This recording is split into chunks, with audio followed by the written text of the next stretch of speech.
Second year art economics part 2 lesson number 1। आज हम अध्ययन करेंगे आय के चक्रीय प्रवाह के दो क्षेत्रीय मॉडल। आज हम इसको समझेंगे। आय के चक्रीय प्रवाह का दो क्षेत्रीय model, two sector model of the circular flow of income, ये हम देखेंगे। तो आय का चक्रीय प्रवाह,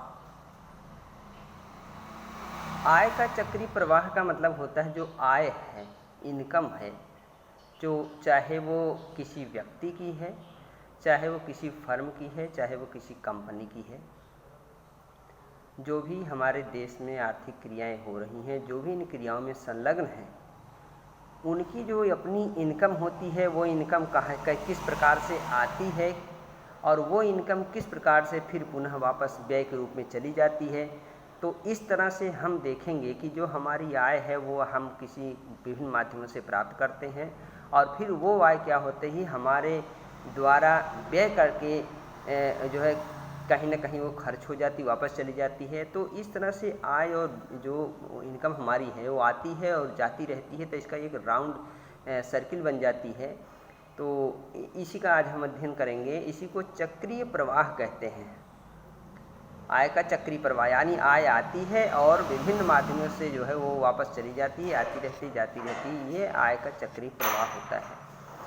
तो आइए अब देखते हैं आय का चक्रीय प्रवाह। लेकिन ध्यान रखना है कि ये दो क्षेत्रीय मॉडल है ये। तो आय के चक्रीय प्रवाह को दो क्षेत्रीय मॉडल में अर्थव्यवस्था के दो क्षेत्र होते हैं। जो आय का चक्रीय प्रवाह है, दो क्षेत्रीय मॉडल है, उसमें अर्थव्यवस्था के दो क्षेत्र होते हैं।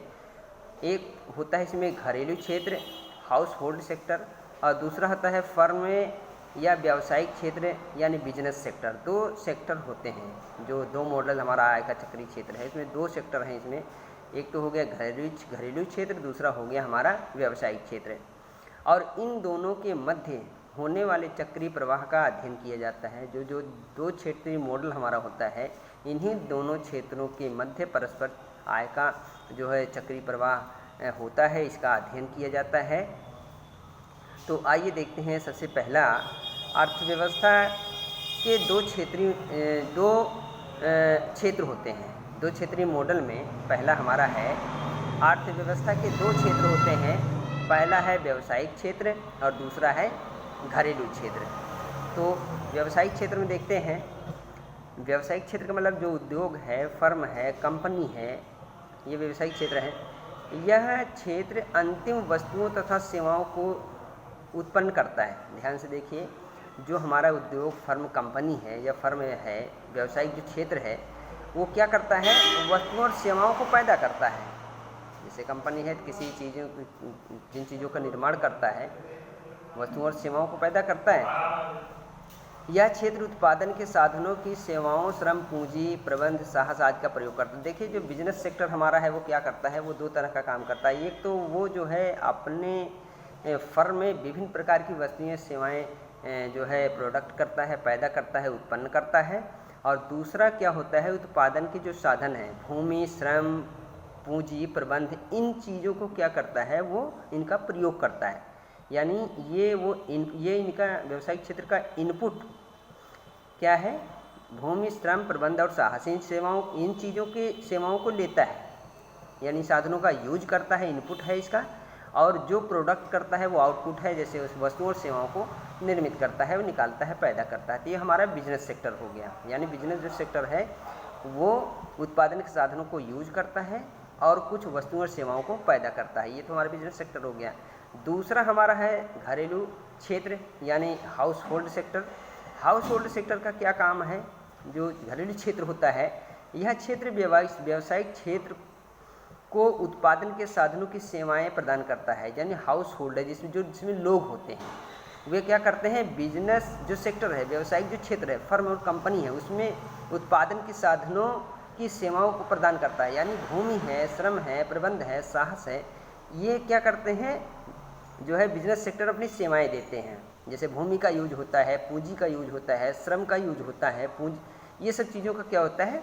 जो है उसमें यूज होता है। मतलब ये घरेलू सेक्टर क्या करता है, ये बिजनेस सेक्टर में यानी व्यावसायिक क्षेत्र में अपनी सेवाएं देता है, यानी साधनों की सेवाएं जो है दी जाती है इनके द्वारा, तथा व्यावसायिक क्षेत्र में उत्पादित अंतिम वस्तुओं तथा सेवाओं का उपभोग करता है। जो हाउस होल्ड है, जिसमें लोग होते हैं, वो क्या करते हैं, एक तो अपनी ये सेवाएं देते हैं और बदले में जो है व्यावसायिक क्षेत्रों से जो सामान निकलता है, जो चीज़ें बनती है, प्रोडक्ट होती है, उसको ये यूज करते हैं। उसको ये यूज, जैसे कपड़ा है, बिजनेस सेक्टर में कपड़ा बनता है तो वो कपड़ा क्या करता है, लोग यूज करते हैं, वो करते हैं। तो ये दो चीज़ें हो गई इसमें। देखिए, जो घरेलू क्षेत्र है ये जो है उत्पादन के जो साधन हैं ये अपनी सेवाएं देते हैं और बदले में वहाँ से जो सामान निकलता है उनको यूज करते हैं। तो दोनों क्षेत्रों का अलग अलग रोल हो गया इसमें।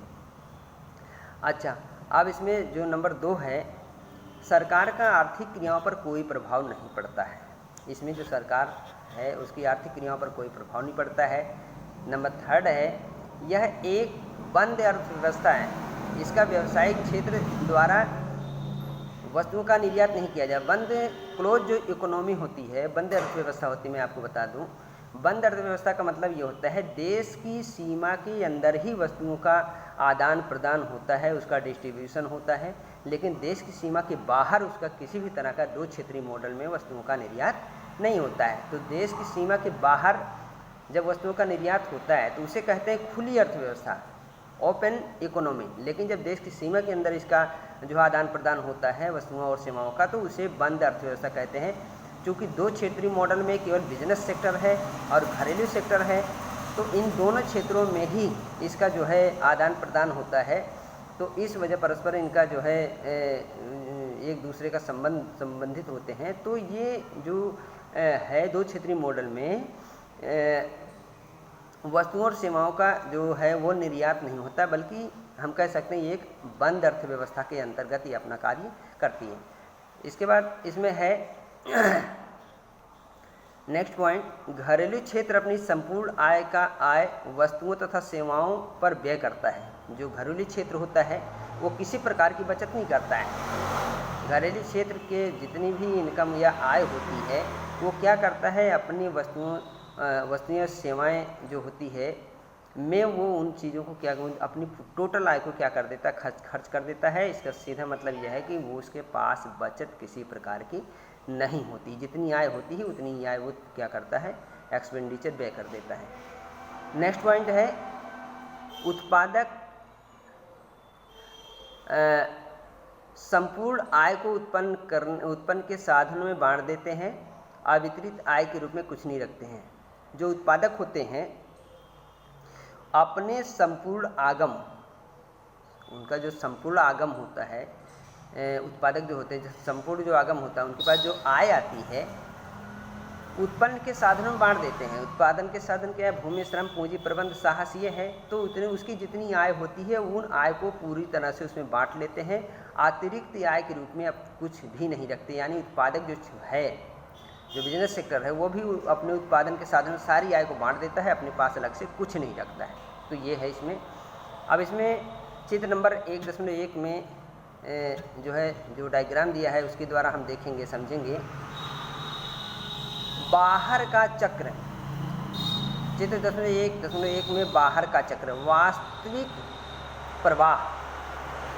जो बाहर का चक्र हम देखेंगे वास्तविक प्रवाह को प्रकट कर रहा है, तथा अंदर का चक्र मौलिक प्रवाह को प्रकट कर रहा है। यहाँ ये जो डायग्राम बना है इसमें देखिए दो चित्र हैं, एक जो है येलो कलर का है, उसके बाद एक और डार्क जो है ऑरेंज कलर का है। दो चक्र बने हुए हैं। तो इसमें जो बाहर का चक्र है येलो कलर का, वो तो हमारा वास्तविक प्रवाह हो गया, बाहर का चक्र हो, और जो अंदर वाला हमारा ये चक्र हो गया, ये हमारा मौलिक प्रवाह को प्रकट कर रहा है। उत्पादन के साधनों की सेवाएं का प्रकट घरेलू क्षेत्र में, उत्पादन के सेवाओं का जो प्रकट कर रहा है घरेलू क्षेत्र में, घरेलू क्षेत्र से फर्मों की ओर, घरेलू क्षेत्र से फर्मों की ओर, इसमें जो घरेलू क्षेत्र से फर्मों की ओर हो रहा है, और वस्तुओं और सेवाओं का प्रवाह फर्मों से घरेलू क्षेत्र की तरफ हो रहा है। जो हमारा वास्तविक प्रवाह है, वास्तविक प्रवाह में जो इसके जो बाहरी चक्र है आप देखेंगे, बाहरी चक्र में क्या हो रहा है कि उत्पादन के साधनों की सेवाओं का प्रवाह, उत्पादन के जो साधन हैं उनका प्रवाह क्या हो रहा है। नीचे देखिए उत्पादन के साधनों और सेवाएं दिया है, तो इनका प्रवाह क्या हो रहा है, उत्पाद क्षेत्र में हो रहा है। उत्पाद जो बिजनेस सेक्टर है उस तरफ हो रहा है, और जो उत्पादक है या उत्पादक क्षेत्र से क्या हो रहा है, वस्तुएं सेवाओं का प्रवाह घरेलू क्षेत्र की तरफ हो रहा है। बड़े वाले जो राउंड हमारा बड़ा है वो ये बाहरी चक्र हो गया।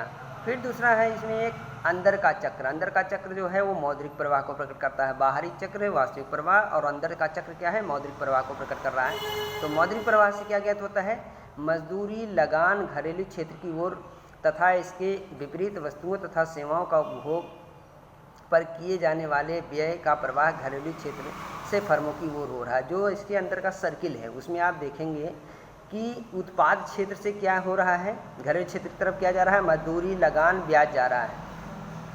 भाई यहाँ पे उत्पाद क्षेत्र में जब ये जो घरेलू क्षेत्र के लोग काम करते हैं तो काम करने के बदले में उत्पाद क्षेत्र से इस तरफ क्या प्रवाहित होता है, मजदूरी है, ब्याज है, लगान है, लाभ है, ये जा रहा है। और घरेलू क्षेत्र से क्या हो रहा है, उपभोग पर व्यय, यानी बिजनेस सेक्टर से उत्पन्न होने वाली जो सामान है उस सामान को जब हम खरीदते हैं तो हमारा जो पैसा कहाँ जा रहा है, उत्पाद क्षेत्र की तरफ जा रहा है। यानी जो है जो घरेलू क्षेत्र है ये उत्पाद क्षेत्र से मजदूरी लगान ब्याज प्राप्त करता है, और वही इनकम अपना क्या करता है, फिर उत्पाद क्षेत्र की तरफ जो है खर्च कर देता है, क्योंकि उत्पाद क्षेत्र से उत्पन्न होने वाली जो वस्तुएं होती हैं उन्हीं पे हम खर्च कर देते हैं, फिर उत्पाद क्षेत्र की तरफ चला जाता है। तो ये हमारा हो गया दो, वास्तविक प्रवाह और दूसरा हो गया मौद्रिक प्रवाह। अब इसमें देखिए, चूंकि गृहस्थ अपनी संपूर्ण आय को व्यय कर देता है, ये हमने इसमें देखा कि जो गृहस्थ है, जो घरेलू क्षेत्र है, हाउस होल्ड सेक्टर है, वो क्या करता है, अपनी संपूर्ण आय को व्यय कर देता है। अतः निश्चित ही व्यावसायिक क्षेत्र की कुल मौद्रिक प्राप्तियां, अतः जब ये घरेलू जो क्षेत्र है ये अपनी आय को उत्पाद क्षेत्र की तरफ या व्यावसायिक क्षेत्र की तरफ व्यय कर देता है, तो इस क्या होता है, इसे निश्चित है कि व्यावसायिक क्षेत्र की कुल मौद्रिक प्राप्तियां, व्यावसायिक क्षेत्र की कुल मौद्रिक प्राप्तियां बराबर गृहस्थियों की आय, यानी व्यावसायिक क्षेत्र की जो मौद्रिक प्राप्ति हो रही है, इसको जो मुद्रा मिल रही है, यानी अपने वस्तुओं को बेच करके जो आय प्राप्त हो रही है, बराबर गृहस्थियों की आय। गृहस्थियों की आय इसलिए क्योंकि गृहस्थ या जो हाउस होल्डर है वो क्या, जितना कमा रहा है, जितना उत्पाद क्षेत्र से पैसा पा रहा है लाभ और मजदूरी लगान के रूप में, उतना ही ये फिर उत्पाद क्षेत्र की तरफ वापस कर दे रहा है। तो इसका मतलब यह है कि व्यावसायिक क्षेत्र की कुल मौद्रिक आय और बराबर गृहस्थियों की आय, क्योंकि गृहस्थी जो हाउस होल्ड है वो क्या कर रहा है, पूरा वापस कर दे रहा है। और गृहस्थियों का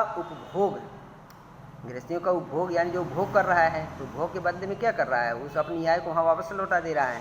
अर्थात अर्थव्यवस्था में कुल मांग तथा कुल पूर्ति बराबर होती है। जो दो क्षेत्रीय मॉडल है, ये जो अर्थव्यवस्था का दो क्षेत्रीय मॉडल है, इसमें क्या हो रहा है कि इसमें जितनी मांग हो रही, घरेलू क्षेत्र में जितनी मांग हो रही है उतनी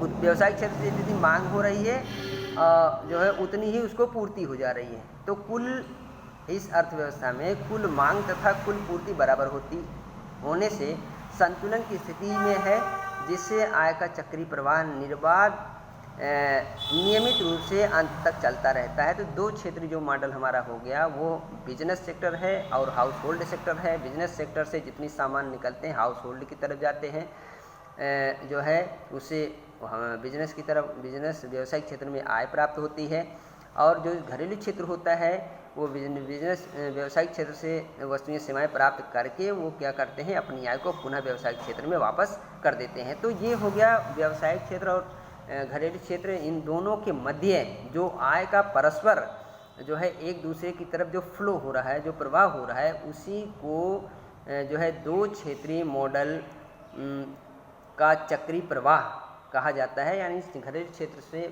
को प्राप्त होने वाली जितनी आय है वो व्यावसायिक क्षेत्र की तरफ चली जा रही है, और व्यावसायिक क्षेत्र को जितनी आय प्राप्त हो रही है वो जो है घरेलू क्षेत्र की तरफ लगान मजदूरी लाभ के रूप में चली जा रही है। तो ये हमारा हो गया जो है आय के चक्रीय प्रवाह का दो क्षेत्रीय मॉडल, यानी two sector model of the circular flow of income. तो इसमें इतनी चीज़ें हैं मैं समझ रहा हूँ कि अगर आप इस चित्र को बाकायदा देखेंगे और जो वीडियो बनी है उसको ध्यान से सुनेंगे और जो इसमें मैंने ये जो नोट इसमें दिया हुआ है उसको बाकायदा मैंने वर्ड टू वर्ड भी समझा दिया है, तो निश्चित रूप से आपको ये समझ में आ जाएगा। और इसके बाद जो इसके आगे का जो क्वेश्चन है वो आपको नेक्स्ट वीडियो में बताई जाएगी। Thank you.